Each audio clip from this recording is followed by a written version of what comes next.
सभी विद्याजनों को मेरा प्रणिपात। मैं अजीत कुमार मिश्रा आप सभी का शुद्ध सनातन में स्वागत करता हूं।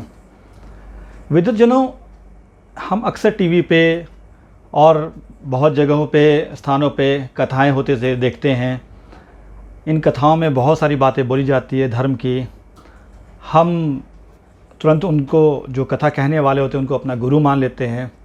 हम बहुत सारे ऐसे साधुओं को, ऐसे धार्मिक व्यक्तियों को विशेषकर हम संत कह देते हैं। उनकी हम कभी ऋषियों से भी तुलना कर देते हैं, कभी हम उन्हें आचार्य कह देते हैं। तो क्या ये सारी जो उपाधियां हैं, ऋषि, मुनि, आचार्य, पंडित, गुरु, ब्रह्मचारी, ये सभी एक ही हैं? क्या ऐसे ही बना दिया गया? क्या ये सभी पर्यायवाची एक दूसरे की, या इनके बीच कोई अंतर भी है? आज मैं आपको सनातन धर्म के उस रहस्य के बारे में बताऊंगा, उस गूढ़ ज्ञान के बारे में बताऊंगा, जिससे हमें ये पता चलेगा कि ये सभी अलग अलग गुणों से युक्त व्यक्तियों के लिए प्रयोग किया जाता है। आप किसी के लिए भी ऋषि के, मुनि शब्दों का इस्तेमाल नहीं कर सकते हैं।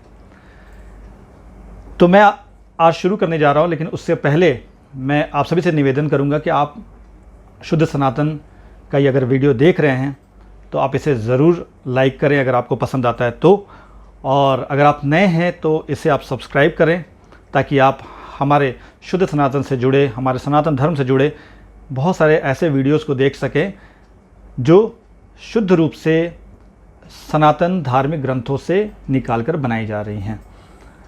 अगर आपको हमारे किसी वीडियो से किसी प्रकार की समस्या है या असहमति है तो आप हमारे इस वीडियो को या हमारे चैनल को डिसलाइक भी कर सकते हैं।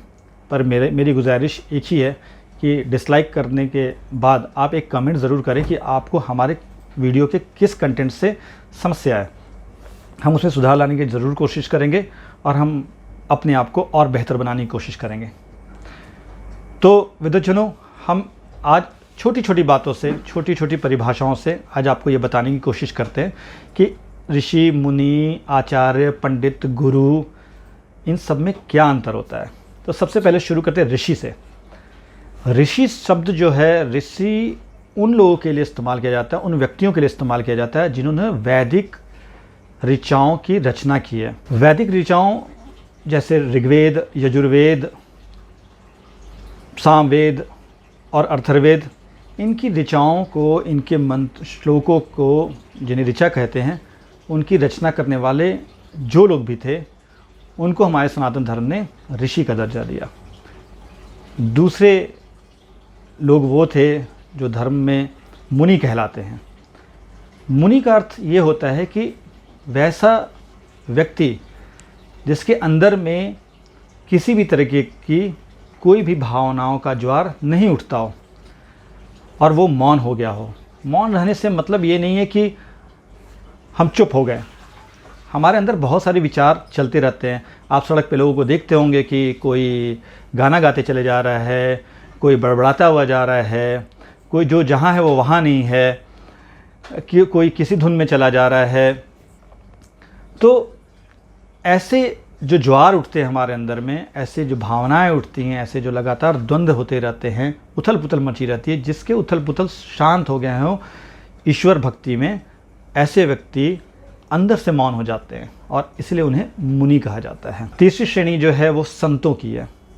संत का अर्थ ये होता है जिसने उस अविनाशी सत्य, जिससे इस सृष्टि का निर्माण होता है, पालन होता है, संहार होता है, उस निराकार सत्ता, उस सत्य के तत्व को जान लिया है, एसेंस ऑफ द यूनिवर्स को जान लिया है, उस व्यक्ति को हम संत कहते हैं।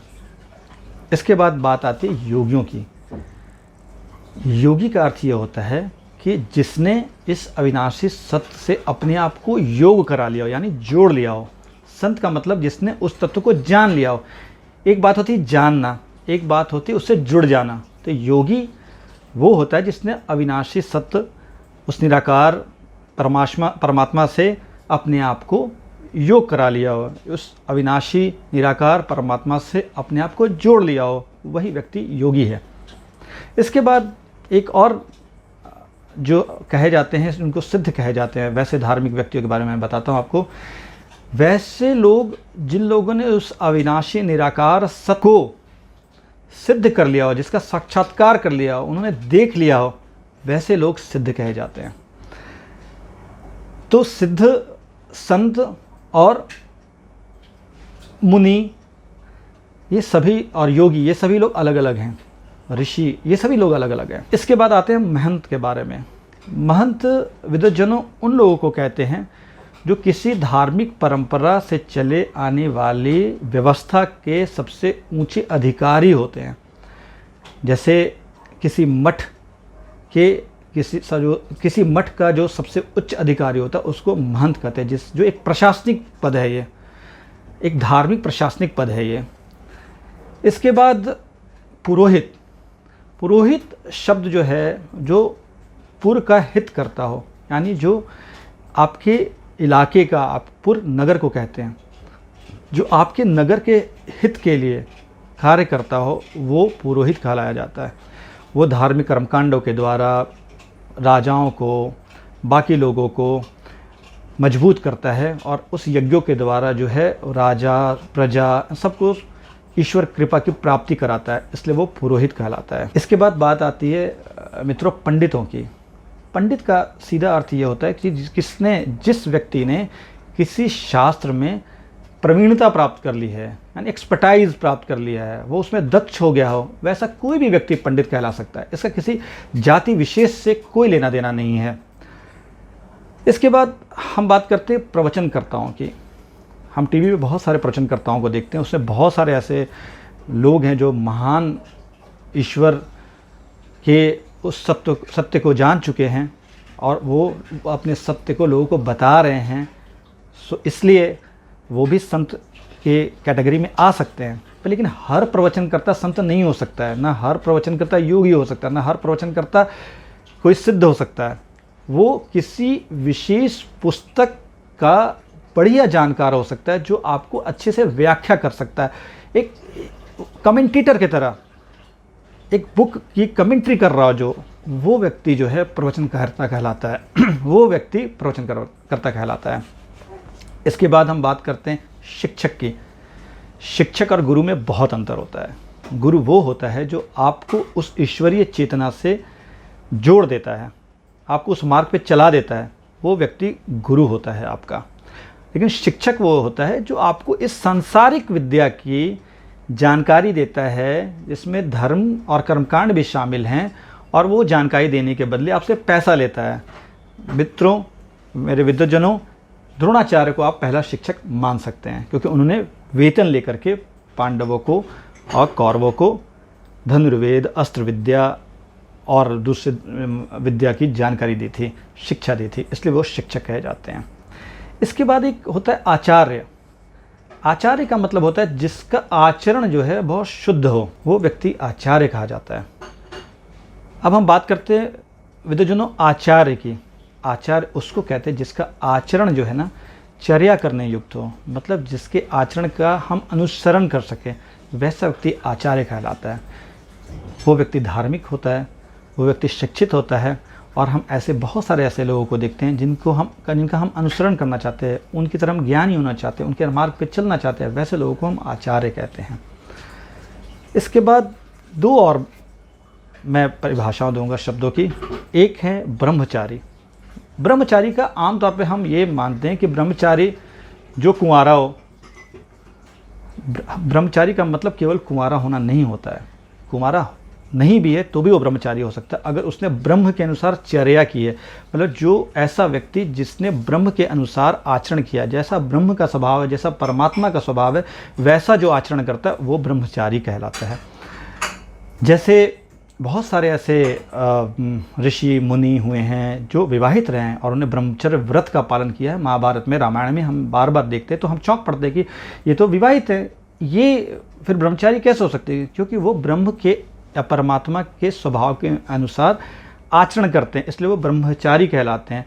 जैसे वो हमेशा सत्य संभाषण करते हैं, वो सभी के ऊपर बराबर दृष्टि रखते हैं, वो किसी भी तरह की हिंसा नहीं करते हैं। ऐसे बहुत सारे गुण होते हैं जो इन गुणों को, जो परमात्मा के सारे गुण हैं, उनको अपने अंदर आत्मसात करता, वैसा आचरण करता, वो ब्रह्मचारी कहलाता है। और एक और शब्द है पुजारी। पुजारी का अर्थ ये होता है कि जो देवालयों में, मंदिरों में मूर्ति की पूजा आपसे करवाता है, उस मूर्ति में परमात्मा को आपको दिखाने का भाव करता है, वो उस मूर्ति के अंदर स्थित परमात्मा की सेवा करता है, वो व्यक्ति पुजारी है। तो विद्वज्जनों, ये सारे शब्द जो हैं, ये सारी उपाधियां जो हैं, एकदम अलग अलग हैं। इसलिए अगर हम किसी भी ऐसे व्यक्ति से मिलते हैं जो धर्म के बहुत बड़े जानकार हैं, लेकिन उनका आचरण वैसा नहीं है, तो हम उन्हें गुरु ना कहें, उन्हें किसी भी कीमत पे संत ना कहें, उन्हें हम किसी भी कीमत पे आचार्य ना करें, क्योंकि उनका आचरण ही वैसा नहीं है। जो व्यक्ति धर्म की बातें तो करता है लेकिन वो सत्य नहीं बोलता, जिसका आचरण अशुद्ध है, जो लोगों पर समान दृष्टि नहीं रखता है, वो कभी भी ब्रह्मचारी नहीं हो सकता है। ऐसी बहुत सारी बातें हैं जो हम आपको शुद्ध सनातन में बताते रहेंगे लगातार। लेकिन मेरा एक और निवेदन है कि अगर आपको ऐसी बातों के बारे में विशेष रूप से जानकारी चाहिए, विस्तार से जानकारी चाहिए, तो आप हमारे वेबसाइट पे भी आ सकते हैं, जिस पे हर एक बातों को बहुत विस्तार से और शास्त्रों के अनुसार, श्लोकों के अनुसार प्रामाणिक तरीके से लिखने की कोशिश की गई है। और हमारा वेबसाइट है www.shuddhsanatan.org। मैं एक बार फिर दोहराता हूँ, www.shuddhsanatan.org। आज के लिए इतना ही विद्वज्जनों, मैं फिर आऊँगा और फिर मैं आप लोग से मिलूँगा एक नए विषय के साथ। एक बार फिर मैं आप लोगों से विदा लेता हूँ। नमस्कार, प्रणिपात।